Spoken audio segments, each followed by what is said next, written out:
تو اللہ تعالیٰ نے فرمایا کہ تو سجدہ نہیں کرتا، تو اللہ کا حکم کو تو نہیں مانتا، آدم علیہ السلام کے سامنے سجدہ نہیں کرتا، وہ تعظیمانہ سجدہ تھا، تو اس کے اندر میں اس طریقے سے اس کو گمراہ کر دیا۔ تجھ کو اس سے کون امر منع ہے جبکہ میں تجھ کو حکم دے چکا؟ ارے اللہ نے تم کو حکم دیا، میں نے کا مطلب کیا ہے؟ میں نے تجھ کو حکم دیا، یعنی اللہ تعالیٰ نے تم لوگوں کو حکم دے دیا، یعنی فرشتوں کو اور یہ ابلیس کو حکم دینے کے بعد میرا حکم کو کیوں نہیں مانا؟ سبھی فرشتوں نے مانا تو یہ ایک ابلیس نے نہیں مانا، کیوں نہیں مانا؟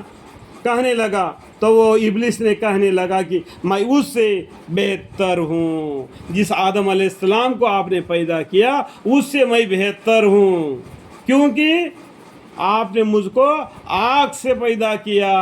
آپ کا مطلب کیا ہے؟ اللہ تعالیٰ نے مجھ کو مطلب کیا ہے؟ یہ ابلیس کو آگ سے پیدا کیا، یہ آدم علیہ السلام کو اور اس کو یعنی آدم علیہ السلام کو آپ نے مطلب اللہ تعالیٰ نے خاک سے پیدا کیا، مٹی سے پیدا کیا۔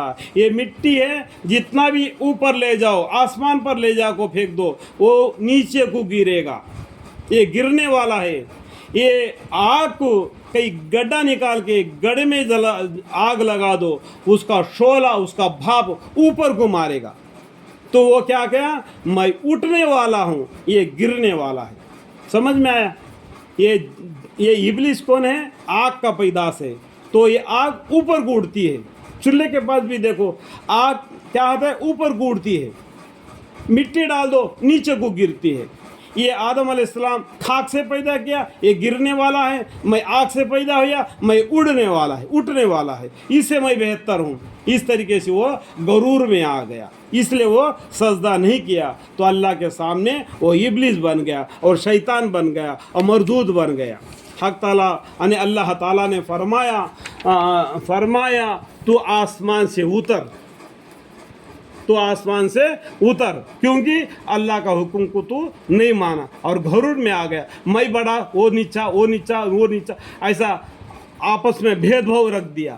تجھ کو کوئی حق حاصل نہیں کی، تو تکبر کرے، تکبر کرنے گھمنڈ کرے، جیسا کہ آج کل پیسے والا آدمی غریب آدمی کے سامنے گھمنڈ کرتا ہے نا، اس طریقے سے گھمنڈ نہیں کرنا۔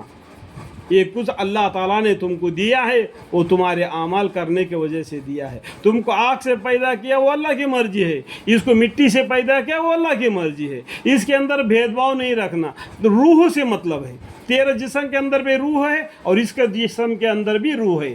انسان کا جسم کو موت آتی ہے لیکن روح کو موت نہیں آتی۔ کیا ہے؟ انسان کا جسم کو موت آتی ہے لیکن روح کو موت نہیں آتی۔ انسان مر جاتا ہے، فرشتے اس کا روح کو لے جاتے ہیں اور ایک دفتر میں رکھتے ہیں۔ یہ آپ کو 30واں پارہ ایک سورہ میں ملے گا، نیک لوگوں کا دفتر اور برے لوگوں کا دفتر، ٹھیک ہے؟ تکبر کرنے سے یعنی آسمان سے رہ کر، یہ آسمان اللہ کا آسمان رہ کر تم تکبر کرے، میں بڑا وہ نیچا کر کے سو نکل، تو بے شک تو ذلیل میں شمار ہونے لگا۔ ذلیل سب سے پہلا کیا بولتے ہیں؟ یہاں پر دیکھو میں انگلی لگا کے دکھا رہا ہوں، ابلیس، ابلیس، اس کے بعد میں کیا آ گیا؟ ذلیل میں شامل ہو گیا، تو اس لیے شمار ہونے لگا، تو اس لیے آسمان سے تو نکل جا کر کے شیطان کو اللہ تعالیٰ نے غصے سے کہہ دیا۔